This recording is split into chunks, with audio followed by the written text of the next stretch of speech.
Dar Dumnezeu m-a ajutat și acum pot să râd.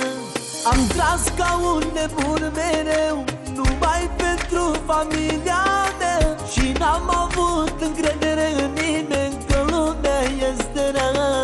Să se audă în tot poporul cine e învingătorul, cine aruncă cu banii, mereu ca Gigi Becali. Să se audă în tot poporul cine e învingătorul, cine aruncă cu banii, mereu ca Gigi Becali. Milioane, milioane au produs băiatul iară, milioane, milioane să bage dușmanii în boală. Nu vă uitați la mine și deloc nu vă convine, dacă vă dau mintea mea, voi ia corpul razna.